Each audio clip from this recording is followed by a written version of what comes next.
This is in short with Mduma Baso. Hey, comrades, allow me to balance you, especially the average minds.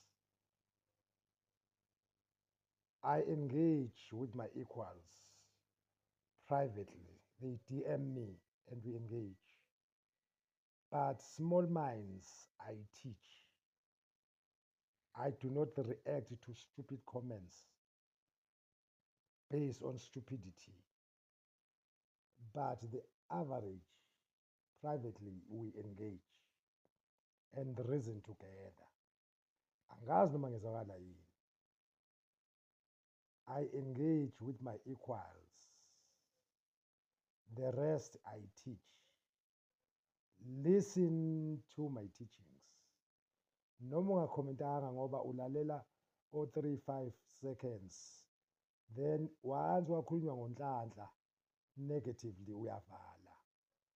I know that mentality, it's an old phenomenon from the days of uButhelezi. Once wathi ugatsha this khona abantu abavala indlebe zabo basafuna ukuzwa because abafuni amaqiniso ngoButhelezi. Kanti uButhelezi wa-admit naye nearing his grave ukuthi ngiwenzile amaphutha elikhulu engilenzile ukubeka uMisuzuku njengenkosi.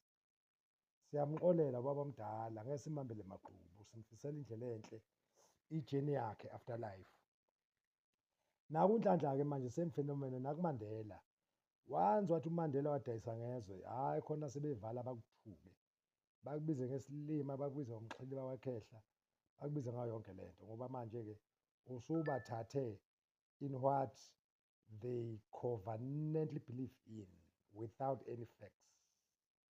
Ubatshela ama-facts abasalalelanga. Now-ke uNhlanhla-ke his turn has come to lure people, to deceive people, to appear angelic, yena messiah to abantu abamnyama because of i-desperation. Abantu are despondent, they are desperate. Bafuna into that promises liberation yabo. I understand, but awube open-minded, ulalele. Some of us, they are not scared of death. Kuyosala kushiwo ukuthi khona abantu abangakusabanga ukufa balikhuluma iqiniso ngesikhathi sakho sebengasekho. I'm not scared of any death. Martin Luther the Jr. said, our lives begin to end the day we begin to ignore matters that matter. Ama-matters uyona abalulekile siwa-ignore, sibe silent about them for the fear of death, because each system that we are currently subjected to has instilled a mentality of fear amongst us. So niyasaba, ningamagwala, anizenzanga, nenziwe yi-system. But some of us, they are not subjugated to such system. We are brave. Sikhuluma amaqiniso with ukuzethemba nesibindi. La la la la la la la. Khona-ke ongizwayo. There is a saying ethi-ke, a man with one eye is a king amongst stupids. It's a king amongst the blind. Aba-blind balandela umuntu oneselilodwa basuweni. Ubani-ke oneselilodwa? uNhlanhla. Ubani-ke impumputhe? Yinina. Sizama ukunivula amehlo-ke, abanye benu ayavuleka. Check ama-likes versus ama-comments. Maningi phela ama-comments a-negative, but ama-likes maningi because abahlakaniphile bakhetha ukulalela bayithande i-content, bangasho lutho, and they allow themselves to be educated enough to make up their minds and their decisions independently, but after empowerment through the content that we present here, which is facts-based, well-researched. Whatever I say here is informed by its truth and reality. Test me if you want. Text me, DM me, and we engage. But I only engage with my equals, not the fools. like you. Right. Ngifuna ukuphuma kule nto kaNhlanhla, but ngiyabona ukuthi abantu basene-interest ukuthi bring it on my brother. All that I'm saying is factual. Hhayi ngikutshele nje iqiniso. Uthe ume imeja kuNhlanhla after senconywe uMalema, kwawuthwala ekhanda ukuthi ngempela angaba ukhomishina. Usedlulile kukhomishina onational. Ufuna manje ukuthi abe uminista. Usedlulile ukuba uminista.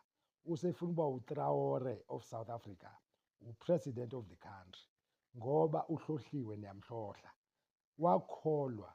Uyabona njengamanje yena as a police officer, usexambukele kade ngizwe nje usengene ey'ndabeni ze-labour, i-labour force which is ama-labour unions.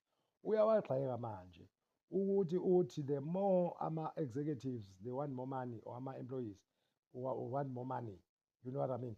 People in the position of management, leadership, supervisory, kusho less employment. Kusho ukuthi uma ama-salaries ekhathwa abantu, that means more employment.